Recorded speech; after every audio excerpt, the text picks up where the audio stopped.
যার মধ্যে একটা আলাপ ছিল যে হ্যাঁ 5 তারিখে ওরা যে তাদের যে প্রোগ্রামটি দিয়েছে সেদিন যদি গোটা ঢাকা শহরকে আপনার নিরবিচ্ছিন্ন একটা ডিফেন্স সিস্টেমের মধ্যে রেখে এটাকে কন্টেন্ট করা যায়, পরবর্তীতে হয়তো উনি নির্বাচনের ঘোষণা দিবেন বা উনি চলে যাবেন, ওরকমও অনেক কিছু আলাপ আলাপ করা হয়েছিল কিন্তু। তো যাই হোক, তারপরে 5 তারিখে যেটি হয়েছিল, 5 তারিখে তো না, অনেকে যে বলে যে 5 তারিখ উনি নাকি জিত করছিলেন, ক্ষমতা ছাড়তে চাচ্ছিলেন, এটা ডাহা মিথ্যা কথা, ডাহা মিথ্যা কথা। এটা আমি যে কোনো সিচুয়েশনে বলতে পারবো। এই কারণে, কারণ আমি 4 তারিখে তো দেখছিলাম যে ওনার ক্ষমতায় থাকার ইচ্ছে ছিল না, মানে উনি খুবই হার্ড ছিলেন আর কি, সত্যি কথা বলতে। যাই হোক, তো 5 তারিখের ঘটনাটা যেটা আমি জানি, উনি যেহেতু নিজে প্রপোজ করলেন উনি থাকবেন না, উনি চলে যাবেন, এবং উনি মূলত যেটা করতে চেয়েছিলেন, উনি বঙ্গভবনে যেতে চেয়েছিলেন, গণভবন থেকে পদত্যাগপত্র লিখে সেটা সাইন করে এবং সেই পদত্যাগপত্র জমা দিতে। কিন্তু সত্যি কথা বলতে যে সেই যে পদত্যাগপত্রটা, সেইটা কিন্তু আর রাষ্ট্রপতির কাছে নিয়ে যে জমা দেওয়া হয়নি। সাইন করা হয়েছিল অফিসিয়ালি সাইন করা হয়েছে কি হয়নি এটা কিন্তু আর ম্যাটার করে না। যদি ধরেন সাইন করা নাও হয়, আপনি বা হয়, পদত্যাগ পত্রটা কিন্তু ফিজিক্যালি থাকতে হবে এবং সেই পদত্যাগ পত্রটা হ্যান্ড ওভার হতে হবে রাষ্ট্রপতির কাছে। আপনি যদি অফিসিয়াল জায়গা থেকে চিন্তা করেন, যেহেতু এটা করা যায়নি, তার আগেই উনাকে অনেকটা ফোর্স করে, জোর করেই ওখান থেকে ফিজিক্যালি রিমুভ করার জন্য তার হেলিকপ্টার উঠিয়েছে, বাধ্য করেছে এবং দেশের বাইরে পাঠিয়ে দিয়েছে, যে কারণে ওই ফর্মালিটিসটা কিন্তু আর করা যায়নি। এবং আজকে আপনাকে আর একটা তথ্য দিই আমি, ইন্টারেস্টিং একটা তথ্য, সেটা হচ্ছে যে 3 দিন পরে, 5 তারিখের পরে 6, 7, 8 তারিখে সম্ভবত শপথ নেওয়ার যে বিষয়টি হলো, 3 দিন পরে যখন প্রফেসর ইউনূসের নেতৃত্বে অন্তর্বর্তীকালীন সরকারের শপথ নেওয়ার বিষয়টি হলো, তখন কিন্তু এই পদত্যাগপত্র খোঁজা হয়েছিল, কিন্তু পদত্যাগপত্র কেউ কিন্তু খুঁজে পায়নি। যাই হোক, সেটা অন্য ডিসকাশন, বাট সেটি আসলে রাষ্ট্রপতির হাতে পৌঁছায়নি, কারণ এমন একটা সিচুয়েশন ক্রিয়েট করা হলো, এমন একটা সিচুয়েশন ক্রিয়েট করা হলো যেটা এটা হলো না। কিন্তু ক্ষমতা উনি ছেড়ে দিতে চেয়েছিলেন, উনি হয়তো যেটা চেয়েছিলেন যে উনি বঙ্গভবনে যাবেন, পদত্যাগপত্র হস্তান্তর করবেন, নতুন একটা সরকার হবে, সেটাকে উনি ওভারসি করবেন। মোহাম্মদ আরাফাত, আমি একটু এখানে জানতে চাই যে আপনি বলছিলেন যে তিনি আসলে ছেড়ে দিতে চেয়েছিলেন এবং তিনি রিটায়ারি করতে চেয়েছিলেন, তার মধ্যে কি এখনো সেই ইচ্ছাটা আছে যে তিনি আসলে রাজনীতি থেকে অবসর গ্রহণ করবেন? কারণ তাকে আমরা রাজনীতিতে এখন সক্রিয় বা বিভিন্ন জায়গায় বক্তব্য, নানা রকম কথাবার্তাও বলতে শুনছি, এবং তিনি যদি ক্ষমতা ছাড়তেই চান তাহলে তাহলে তিনি পরবর্তীতে নিজেকে প্রধানমন্ত্রী দাবি করছেন বা করলেন কেন? আমরা এমনকি ট্রাম্পকে দেওয়া শুভেচ্ছা বার্তাও তাকে প্রধানমন্ত্রী, বাংলাদেশের প্রধানমন্ত্রী হিসেবে শুভেচ্ছা বার্তা পাঠাতে দেখেছি। এগুলো কি আসলে খুব ভালো হচ্ছে? ট্রাম্পকে দেওয়া যে শুভেচ্ছা বার্তা, ওটাতে যেটা লেখা ছিল, আপনি খেয়াল করে দেখবেন প্রধানমন্ত্রীর কথাটা কিন্তু ব্র্যাকেটের মধ্যে লেখা ছিল। আপনি দেখবেন যে গত 4 বছর বা এই মুহূর্ত পর্যন্ত আমেরিকার প্রেসিডেন্ট কিন্তু বাইডেন, রাইট? ডোনাল্ড ট্রাম্প কি আমেরিকার প্রেসিডেন্ট? না, এখনো না। কিন্তু ওনাকে যতবার বলা হয়, অ্যাড্রেস করা হয়, প্রেসিডেন্ট ট্রাম্প হিসেবে অ্যাড্রেস করা হয় না। ওয়ান্স আপনি প্রেসিডেন্ট, আপনাকে কিন্তু বলা যেতে পারে প্রেসিডেন্ট, এটা কিন্তু সাবেক বলাটা নেসেসারি না, এবং এটা কিন্তু একটা ফিগার অফ স্পিচ, হ্যাঁ, একজনের পরিচয়ের সাথে সেই জিনিসটা রিফ্লেক্ট করানোর জন্য। কিন্তু কোথাও কি এক্সপ্লিসিটলি দাবি করা হয়েছে ওভাবে যে এখনো ফর্মালি বা কনস্টিটিউশন উনি প্রধানমন্ত্রী? কিন্তু জিনিসটা হচ্ছে, আপনি যদি আসলেই কনস্টিটিউশন অনুযায়ী দেখেন, তাহলে কিন্তু কথাটা সত্যি, উনি কিন্তু এখনো আসলেই প্রধানমন্ত্রী, কারণ ওনার পদত্যাগটা তো এক্সিকিউটেড হয়নি। এটা একটা। দ্বিতীয় জিনিস, আপনি যেটার সাথে যেটা মেলাচ্ছেন, উনি যদি ক্ষমতা ছেড়ে দিতেই চান, তাহলে এখন কেন অ্যাক্টিভ হচ্ছেন এটা বলছেন? কারণ আজকে বাংলাদেশটা কোথায় চলে গেছে, আজকে দেশের অবস্থাটা কি? কাজে এই মুহূর্তে তো উনি রিটায়ারমেন্টে যাওয়ার প্রশ্ন আসে না। উনি রিটায়ারমেন্টে যেতে চেয়েছিলেন একটা শান্তিপূর্ণ ট্রানজিশনের মধ্য দিয়ে, সেই ট্রানজিশনটা তো হয়নি। বরং আজকে বাংলাদেশের কি অবস্থা, আপনি যে সেক্টরে কাজ করেন, আপনি সাংবাদিক, কত সাংবাদিকের উপরে যে মিথ্যা মামলা দিয়ে জেলে ঢুকানো হয়েছে, কত সাংবাদিককে চাকরিচ্যুত করা হয়েছে, কত সাংবাদিকদেরকে আক্রমণ করে হত্যা করা হয়েছে, কত সাংবাদিকদেরকে আপনার বিভিন্ন যে মিডিয়া হাউসগুলো দখল করা হয়েছে। আর পলিটিশিয়ানদের কথা বাদ দিলাম, আজকে শাহরিয়ার কবিরের মতো একটা মানুষ, জাস্টিস শামসুদ্দিন চৌধুরী মানিকের মতো একটা মানুষ, তাদেরকে জেলে নিয়ে যে ফ্লোরের মধ্যে রেখে দিয়েছে। কি অন্যায় করেছে তারা? এরা কি খুনি? এরা কি ধর্ষক? আপনার মোহাম্মদ জাফর ইকবাল, প্রফেসর জাফর ইকবালের মতো একটা মানুষ, তার বিরুদ্ধে তারা মামলা দিয়েছে, কি মানবাধিকার বিরোধী মামলা। এবার তো এই যে ঘটনাগুলি ঘটছে, এই বাস্তবতা কি উনি ওনার দায়িত্ব এড়াতে পারবেন? এটা তো পারবেন না, যে কারণে উনি এই ফাইটটা করছেন। কাজে আজকে বাংলাদেশটা যেভাবে নরকে পরিণত করা হয়েছে, পুরো দেশটাকে আপনি দেখেন, জঙ্গিবাদের উত্থান, আজকে আইন শৃঙ্খলা বলে কিছু নাই, কোথাও আইন শৃঙ্খলা কিছু আছে? মানুষ তো আনসেফ ফিল করে সব জায়গায়, চারিদিকে তো জঙ্গিদের আস্ফালন। যত বড় বড় ক্রিমিনাল এদের সবাই ছেড়ে দিয়েছে, যত বড় বড় জঙ্গি সব ছেড়ে দিয়েছে। আর যত আপনার রাজনীতিবিদ, সাংবাদিক, শিক্ষক, গবেষক, শিল্প সাহিত্যের সাথে সম্পৃক্ত যারা অ্যাক্টিভিস্ট, তাদেরকে জেলে ঢুকিয়ে রেখে দিয়েছে। এই তো বাংলাদেশে আজকে বাস্তবতা। তারা করাপশন নিয়ে এত কথা বলে, অথচ তারা কেন এতগুলি প্রজেক্টের সময় এবং ব্যয় বাড়ালো? আপনি আমাকে বলেন, আজকে শেয়ার মার্কেটে কেন হাজার হাজার কোটি টাকা মূলধন চলে যাচ্ছে? এই প্রশ্ন কে করবে? গত 5 মাসে কি বাংলাদেশ থেকে অর্থ পাচার হয়নি? আপনি একটু গ্লোবাল ফাইন্যান্সিয়াল ইন্টিগ্রিটি রিপোর্ট একটু দেখেন, তারা তো যে রেকর্ড করে সেখানে কি পাচার হয়নি? আপনি বলে দিচ্ছেন 15 বছরে এত অর্থ পাচার হচ্ছে, মিথ্যা বিভিন্ন কথা বলে দিচ্ছেন, মিসকোট করছেন জিএফআই রিপোর্টকে করে। তারা যে সম্ভাব্য অ্যামাউন্টের কথা বলছে সেটাকে আপনি বলে দিচ্ছেন এক্সাক্ট অ্যামাউন্ট। হ্যাঁ, হোয়াইট পেপার পাবলিশ করছেন উইদাউট এনি অথেন্টিক এভিডেন্স। আপনি বিভিন্ন ধরনের এক্সাজারেট নাম্বার দিচ্ছেন। সংখ্যা ততটা একদম প্রপার এক্সাক্ট দেওয়া সম্ভব হয় না এরকম বিষয়, তারাও একটা আনুমানিক ফিগারই বলছে। ও আনুমানিক ফিগার কি আপনি এরকম দিবেন? কোন একটা কিছু ধরে 2 টাকা হবে আর আপনি বললেন যে ওটা 2 লক্ষ টাকা, এটাকে আনুমানিক বলে? আনুমানিক হতে হবে। তো আসলে আপনি অনেক এই সরকারের অনেক সমালোচনার কথা বলছেন, এই সরকারের কোনো প্রতিনিধি যখন কথা বলি আমি তাদের কাছে অনেক বিষয় নিয়ে আমি প্রশ্ন করি। আজকে আমি আপনার কাছে আপনাদের বিষয়গুলো নিয়ে একটু বেশি প্রশ্ন করতে চাই।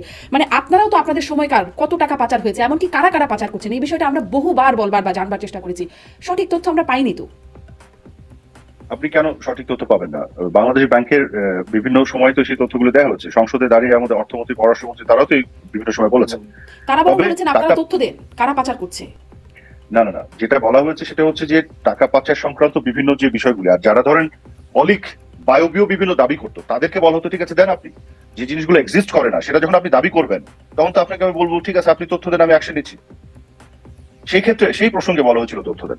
এখন বিষয়টা হচ্ছে কি যে আপনি দেখেন এই যে তারা কি বলছিল, কত টাকা পাচার হয়েছে এরকম তথ্য কি আপনাদের কাছেও ছিল আওয়ামী লীগের আমলে? ধরুন 15 বছর। আমার কাছে নাই এই মুহূর্তে, কিন্তু আমার কথা হচ্ছে যে টাকা পাচার তো বাংলাদেশের সাধারণ মানুষও করে। আপনিও টাকা পাচার কোনো না কোনো ভাবে করেছেন, আমি আপনাকে গ্যারান্টি দিয়ে বলতে পারি। আপনি যখন বিদেশে বিভিন্ন সময় যে আমাদের যে অ্যামাউন্ট আছে তার বাইরে 2 টাকা এক্সট্রা নেন, সেটাও পাচারের অংশ। সেটার বাইরে আমি নেইনি, আমি জানি $10,000 পর্যন্ত নেওয়া যায়। এইসব ক্লেম করেন না আমাকে, 10,000 এর বেশি সবাই নাই, এটা বলে আমাকে লাভ নাই। প্রত্যেকটা মানুষের যারা না এত টাকা দরকার নাই, তো আপনি 10,000 এর উপরে যদি 20,000 নেন ওইটা ওই এক্সট্রা 10,000 টাকা পাচার। কাজে এটা বলে লাভ নাই। বাংলাদেশে সবাই যদি আপনি বলেন টাকা পাচারের অংশীদার, এটা বলে লাভ নাই যে আমি খুবই শুদ্ধ বাকি সবাই খারাপ। কাজে জিনিসটা হচ্ছে কি, ধরেন যারা বাচ্চাদের পড়ায় তারা কি টাকা পাচার করে না? বাংলাদেশে তো আপনি প্রত্যেকটা মানুষ, আপনি যাদের সাথে মেশেন ডানে ভাবে আত্মীয় স্বজন বন্ধু সবাই সবার ঘরে ঘরে তো বাচ্চাদের পড়াচ্ছে, করতেছে না টাকা পাচার? যারা ধরেন কোনো না কোনো ভাবে কিছু প্রপার্টি কেনে টাকা পাচার করছে না? যারা এই যে রাস্তায় নেমে উৎসব করেছে আপনার 5 তারিখে গুলশান বনানী বাড়িধারা এলাকায়, এদের সবাইকে আপনি খুঁজছেন, আপনি কোনো না কোনো অঙ্কের টাকা পাচারের কাহিনী পাবেন। কাজে টাকা পাচারের যে বিষয়টা, এটাকে এমন ভাবে ব্যাখ্যা করা হয়, ব্যাখ্যার মধ্যে কিছু গলদ আছে বাংলাদেশে। কিন্তু যখন হাজার হাজার কোটি টাকা বা লক্ষ কোটি টাকার মতো শোনা যায় এবং তার কোনো স্পষ্টতা আমরা সরকারের কাছ থেকে পাই না, তখন তো মানে খুব কি অস্বাভাবিক আমাদের মধ্যে এই ধারণাটা তৈরি হওয়া? হ্যাঁ, অস্বাভাবিক, কারণ আপনার খোঁজ নেন না। আপনার যেটা শোনা যায় সেটা শুনে আপনারা দিতে পারেন না। আমরা যখন সরকারে ছিলাম আমরা জিজ্ঞাসা করেছি কত টাকা পাচার হয়েছে, এছাড়াও কত টাকা পাচার করেছে সেটি তদন্ত পর্যন্ত বন্ধ করে দেওয়া হলো। মানে কিভাবে আমরা জানবো? আমাদের যে জিনিস শোনেন, যে জিনিস এক্সিস্ট করে না সেটা আপনি জানানো হবে কি করে আপনাকে? মানে আপনি বলছেন যে আওয়ামী লীগ আমলে যে পাচার করার বিষয়টি বা মোটা বড় বড় অঙ্কের টাকা পাচার, এগুলো আসলে সত্যি না। আমি যেটা বলতে যাচ্ছি সেটা হচ্ছে টাকা পাচারটা এত ওয়াইড স্প্রেড, গোটা বিশ্ব জুড়ে যেভাবে হয়, সব দেশে কিন্তু টাকা পাচার হয়। আপনি যে গ্লোবাল ফাইন্যান্সিয়াল ইন্টিগ্রিটি রিপোর্টটা দেখেন না, এখানে প্রথম 10টার মধ্যে কোন দেশের নাম আছে জানেন? প্রথম 10টা দেশের মধ্যে, এর মধ্যে আপনি রাশিয়াকে পাবেন, চায়নাকে পাবেন, ভারতকে পাবেন, ব্রাজিলকে পাবেন, সাউথ আফ্রিকাকে পাবেন, মালয়েশিয়াকে পাবেন, ইন্দোনেশিয়াকে পাবেন। বাংলাদেশ এখানে 23তম দেশ।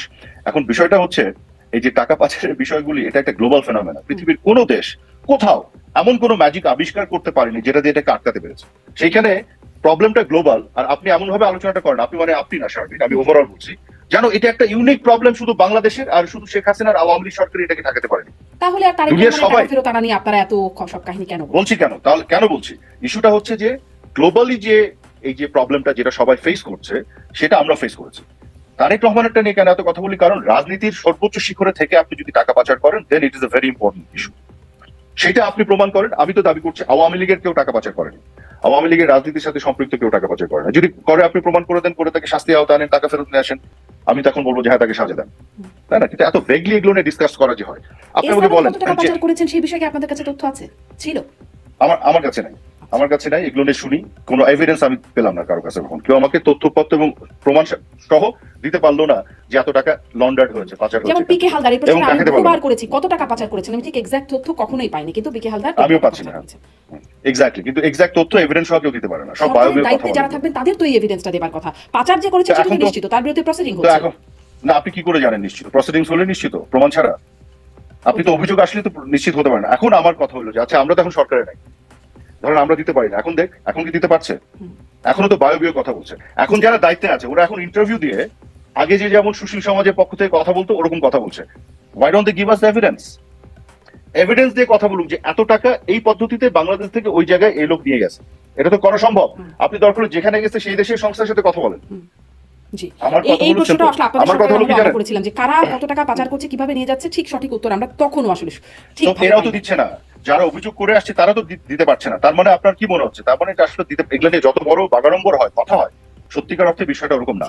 এবং আপনাকে সত্যিকার এটাও আমি তথ্যটা বলি, যদি আমরা জানতাম মোহাম্মদ আরাফাত, তাহলে হয়তো এত বাগাড়ম্বরের সুযোগ থাকতো না। মানে আমাদের তথ্য ঘাটতি হয়তো এত আপনাকে বাগাড়ম্বরের কারণ। যে জিনিস, আপনাকে আবার বলি, যে জিনিস এক্সিস্ট করে না সেটা আপনি কি করে দিবেন?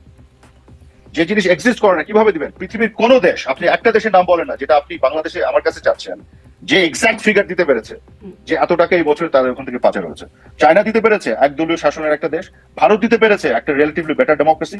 রাশিয়া দিতে পেরেছে, সাউথ আফ্রিকা দিতে পেরেছে, ব্রাজিল দিতে পেরেছে। তো কেউ যেটা পারে না সেটা আপনি আমার কাছে দাবি করেন। গোটা বিশ্বে যা কিছু হচ্ছে সেটা আপনি বলেন যে আপনার শুধু এটা পৃথিবীর প্রবলেম না, শুধু আপনার প্রবলেম, আপনি কেন সলভ করছেন না? মানে আমার কাছে জাদুর কাঠি থাকতে হবে। এই ধরনের যে তার মানে এমন সমস্যাগুলি তো তো নয় তৈরি করে। মোহাম্মদ আরাফাত যে পারে না বলে এটি সত্যি না যে আসলে পাচার হচ্ছে না, কারণ আপনারাও স্বীকার করেছেন, সরকারের মধ্যে থেকে বলা আমি হয়েছে বলছি হ্যাঁ, এটি সমস্যা যে এক্স্যাক্টলি পারে না বলে সত্যি না সেটা বলছি না। আমি বলছি যে বাড়িয়ে ফুলিয়ে ফেপে যেটা বলা হয় সেটা অসত্য। বাট বাংলাদেশ থেকে টাকা পাচার হয় না এটা তো আমি বলছি না। আমি তো বললাম যে আপনিও করেছেন 2 টাকা হলেও পাচার। বাংলাদেশের প্রত্যেকটা মানুষ যারা বিদেশে যায় কিছু না কিছু পাচার হয়। এবং যাদেরই ধরেন সেকেন্ড হোম আছে, এই যে আপনার আশেপাশে যারা আত্মীয় স্বজন বন্ধু বান্ধব পাবেন, টাকা পাচারটা কি? আপনার যে অ্যামাউন্টটা বেঁধে দেওয়া আছে তার উপর দিয়ে এক্সট্রা যেটাই নিচ্ছে সেটাই পাচার। কিন্তু তো ওভারঅল যে পাচারের যে হিসাবটা, পাচার হয় না একবারও আমি বলি নাই। আমি বলছি এটা যে পদ্ধতিতে যেভাবে হচ্ছে সেটা কিন্তু ওইভাবে বের করা মুশকিল। হ্যাঁ, দুই হচ্ছে আসলে রাজনৈতিক কারণে টাকা পাচার হলেও পাচার, আবার বড় বড় লক্ষ কোটি টাকা পাচার হলেও পাচার। কিন্তু লক্ষ কোটি কারা পাচার করছেন সেটির তথ্যই আমরা মূলত সবসময় জানতে চেয়েছি।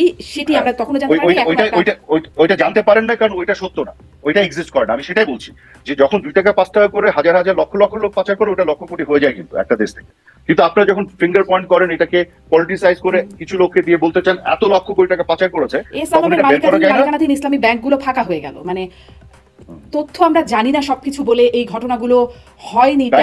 ব্যাংক যে ফাঁকা হয়ে গেল, আচ্ছা আপনি আমাকে একটা জিনিস বলেন, সেটার সাথে মানি লন্ডারিং এর কি সম্পর্ক? অর্থ পাচারের মানে টাকাগুলো কোথায় গেল? টাকাগুলো কোথাও না কোথাও তো গেছে। না গেছে, এই জন্য কি আপনি পাচার হয়ে গেছে বলতে পারেন উইদাউট প্রুফ?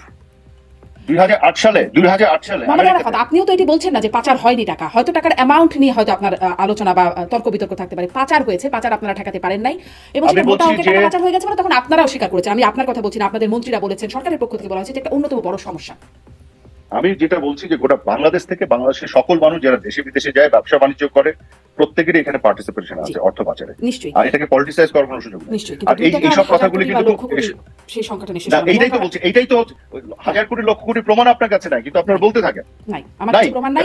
প্রমাণটা করার জন্য সরকার আমাদেরকে সেই তথ্য প্রমাণ আমরা সরকারের কাছ থেকে গিয়ে পাই না এবং সেটা এক্সিস্ট করে না বলে পান না। সেটা এটাই আমি বলছি। আপনার কিন্তু একই কোশ্চেন আপনি বারবার করছেন। এই প্রশ্নে না যাই, মানুষ এটা আসলে বিচার করবে যে তারা তাদের বাস্তবতা থেকে তারা কিভাবে চিন্তা করে। যেহেতু আসলে আমাদের কারো কাছে এই বিষয়ে প্রমাণ নাই, আমি দেখাতে পারবো না যে আসলে এত টাকা পাচার হয়েছে, এই পাচার করেছে। আমি আপনাকে দাঁড়ান, এটা নিয়ে লাস্ট একটা কথা বলি। আমি সিম্পল একটা কমন সেন্স থেকে বুঝিয়ে দিই। 15-15.5 বছর আওয়ামী লীগ সরকার ক্ষমতা ছিল, রাইট? যে ডেভেলপমেন্টটা হচ্ছে, আচ্ছা আপনি আমাকে একটা জিনিস বলুন তো, আমাদের ডেট টু জিডিপি রেশিও কত? আমি এক্স্যাক্ট আমাদের, আচ্ছা আমি বলি, এটা বলতে, এটা এই জিনিসগুলো না জানলে জিনিসগুলো বোঝা মুশকিল। একটু বলে দিই, ডেট টু জিডিপি রেশিও হচ্ছে আমাদের 36%। অর্থাৎ বাংলাদেশের যে টোটাল সম্পদ সেটার সাপেক্ষে আমাদের মানে total debt, external debt and internal debt মিলে এটা যে পরিমাণ, সেটা 36% of the total GDP size.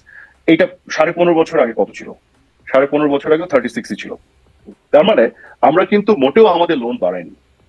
আমরা 15.5 বছরে আমাদের সম্পদ যেটা বাড়িয়েছি তার সাপেক্ষে পার্সেন্টেজ একই আছে। কিন্তু দেখেন এরা কিন্তু বলে আসছিল যে আমরা লোন করে দেশকে ডুবিয়ে দিয়েছি, অথচ অর্থ উপদেষ্টা কিছু নাই কিন্তু বলেছে না আমাদের জিডিপির তুলনায় লোন যেটা বেশি না, রাইট? তো আমার কথা হলো এটা যে আমরা বাড়াইনি, এট দ্য সেম টাইম যে ডেভেলপমেন্টটা করেছি 15.5 বছরে, এটা কি বাতাস দিয়ে হয়ে গেল? আপনারা যে অ্যামাউন্টটা বলা হয় যে এত বিলিয়ন ডলার, আরে বাংলাদেশের টোটাল জিডিপি সাইজ কত ছিল বলেন? 2009-এ $93 বিলিয়ন।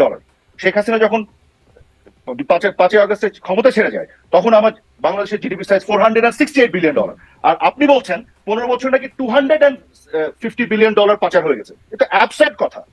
আপনার এর উত্তর কিভাবে আপনি দিবেন যেটা এক্সিস্ট করে না? সেই জন্যই তো আমি বলছি এটা কি পসিবল। তার মানে বাংলাদেশ 15 বছরে $93 বিলিয়ন থেকে $468 বিলিয়ন সম্পদ বাড়িয়েছে, এর উপর আরো 250 বাড়িয়েছিল যেটা পাচার হয়েছে।